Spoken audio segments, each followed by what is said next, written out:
Right, ladies and gents, we're back on that and we're all up and running. So let me quickly just go through all the changes I've made to this since that last build video. So we've got this control box on the side all powered up.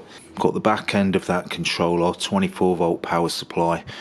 I've run 4-core screened cable running from the back of the controller to the stepper motor. So if you look back to the first video, I absolutely wrecked the back of this faceplate, and the ground was constantly arcing out on this because I hadn't took all the mill scale and paint off the back of it. I've done my best to clean that down, and it feels a lot smoother as it's rotating. Also, this wasn't the best of ideas, this slot you see here. So at 2 points I've welded an M12 nut, and all I'll do is...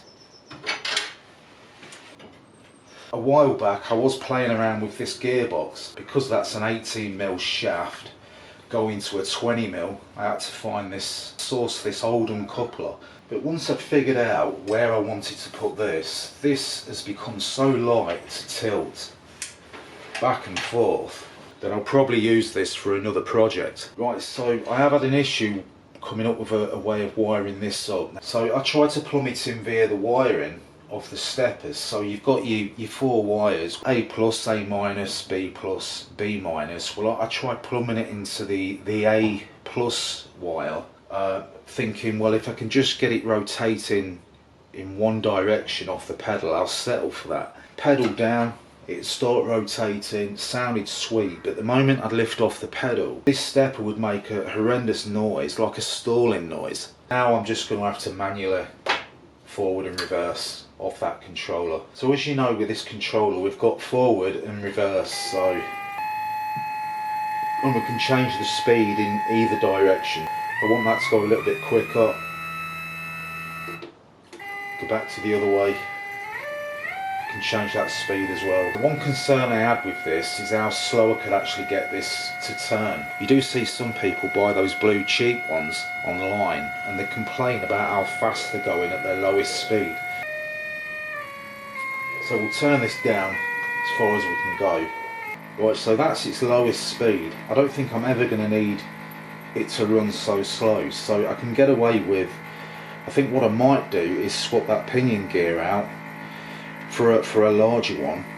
Naturally I'm going to have to remake that bracket because the larger pinion gear is going to bring this out slightly, but I'd still keep me low end speed, albeit a little bit quicker than that.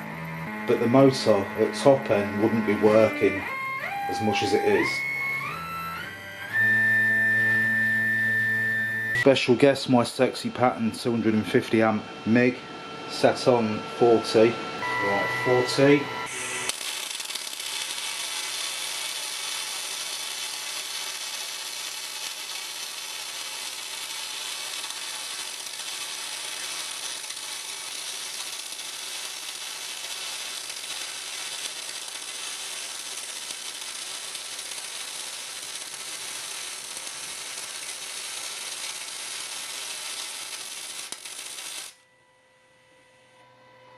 Right, so that was a bit spitter and I didn't quite make it to the end.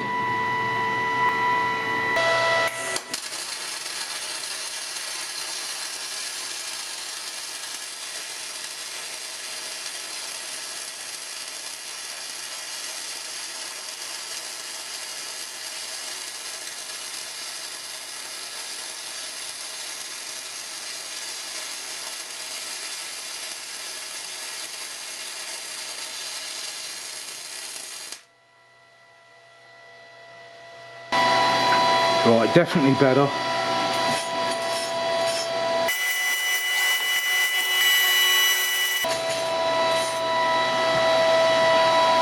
Right, I think what we'll do is crank it up a bit more, heat wise, a bit more wire feed, and try and run one next to that. I'm going to let it cool down for a minute.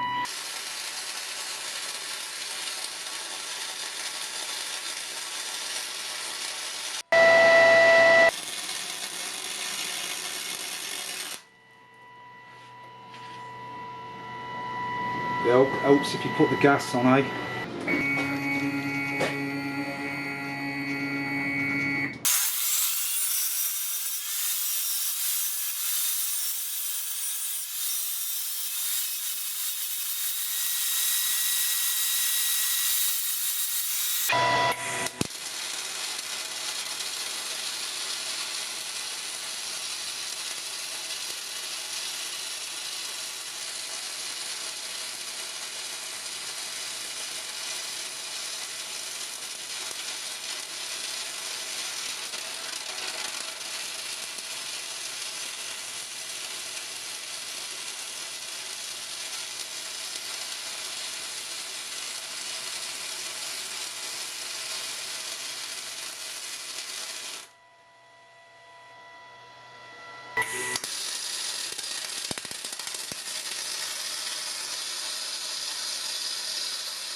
Right, I've had enough of that. As far as I'm concerned, that's finished. So the whole point of this video was, I did say in the last build video I'd come back with any changes.